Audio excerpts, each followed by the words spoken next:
So this video will help us remember how to evaluate a function. So first of all, when we are dealing with functions, we've got to remember that we're dealing with either inputs or outputs. So when we're dealing with inputs and outputs, a lot of times we'll say that an input would be the x value and output is talking about the y value. So when we're looking at these different examples, we have to be very clear of, are they giving us an input or are they giving us an output, and what exactly are we looking for? So if we look at our first example, we have a function rule. Given f of x is equal to 7x minus 1, they're asking us to find f of negative 2. So when we're looking at this problem, I notice that in my rule, I've got f of x, so the x is in the parentheses. In what they're asking me to evaluate, now the negative 2 is in the parentheses. So they have replaced the negative 2 for the x, or in other words, we're going to use substitution. Okay, so we're going to substitute.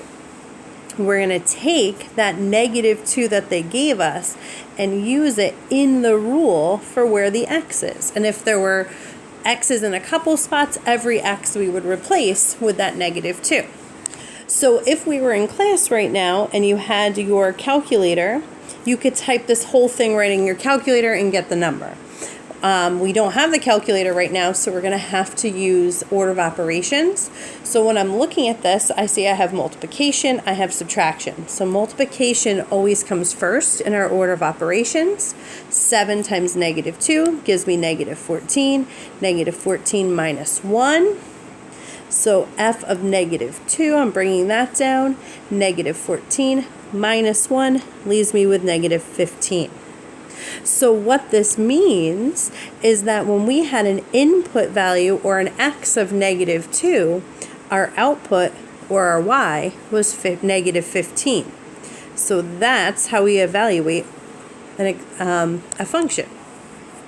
So when we look at our second one here, in number 2, now we have a different function rule. So they gave it a different name.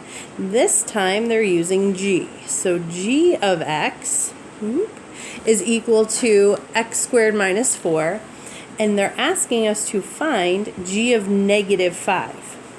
Okay, so just like we did in the last problem, I notice my x has been replaced by negative 5, so that's exactly what I'm going to do. I'm going to substitute that negative 5 in for my x's. And notice when I use substitutions in both problem 1 and 2, I substituted right there in parentheses so that way my sign was still attached to my number.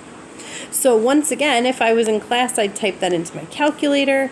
Right now I'm going to do order of operations. So I know that exponents come before subtraction. So I've got to take care of negative 5 squared. So that means negative 5 times negative 5, or positive 25. And now all I have is 25 minus 4. Well, 25 minus 4 leaves me with 21. So what that means to me is that when my x was negative 5, my y was positive 21. And that's my ordered pair.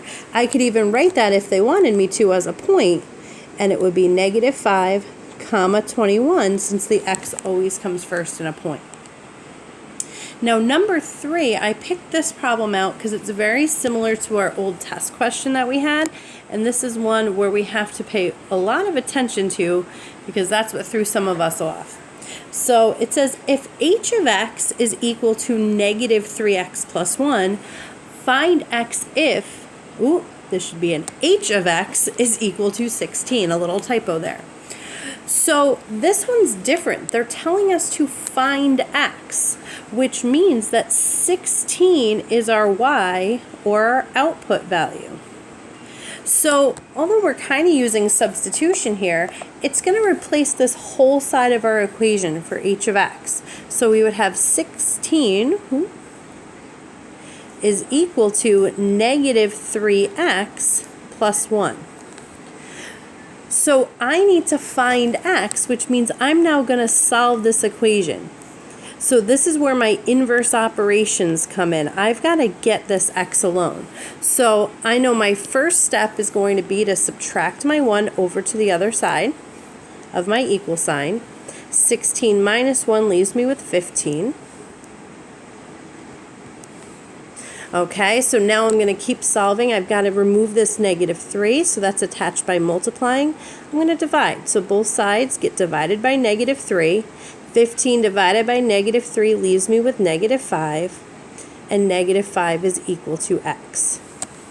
So they gave me a y that time. I had to use that to find the x. So that's where we have to be really mindful when we're looking at this notation, because if we go too fast, we might make a silly mistake.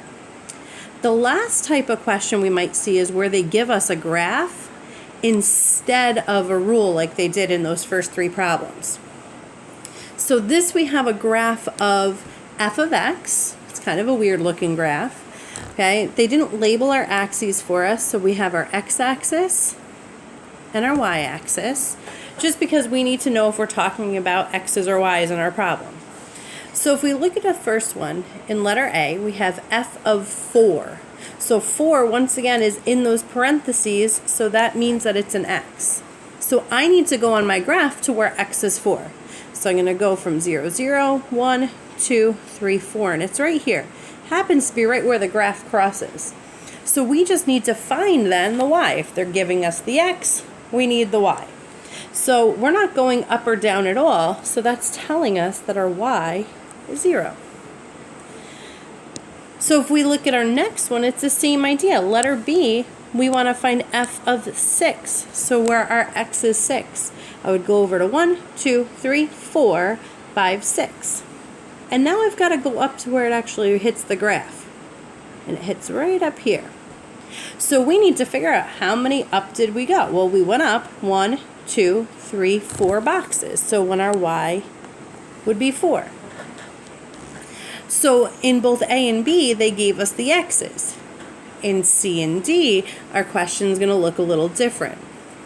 So in letter C, it says, for what values of x does f of x, or y, equal 2? So we're looking for what value or values of x. There could be more than one, where our y is 2. So now I've got to look at my y-axis. I'm going up to 2, 1, 2.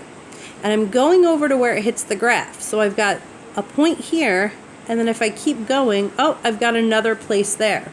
So there's 2 values. When I follow this down, the first one I can see right here is where x is 2. And then my other one, I would have to go over all the way to this point, would be 2, 3, 4, 5.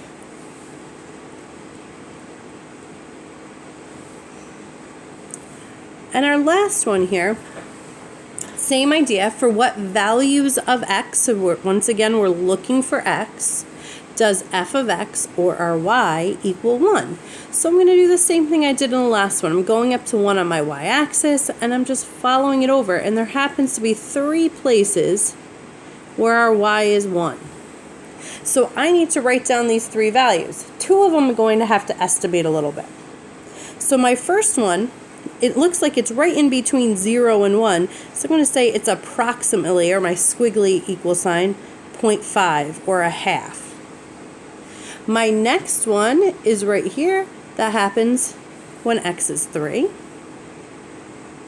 And my last point is in between 4 and 5, so I'm going to estimate that one again at 4.5. Okay, and that's all we have for today, so I hope that this was a good review on how to evaluate functions. Okay? Thank you.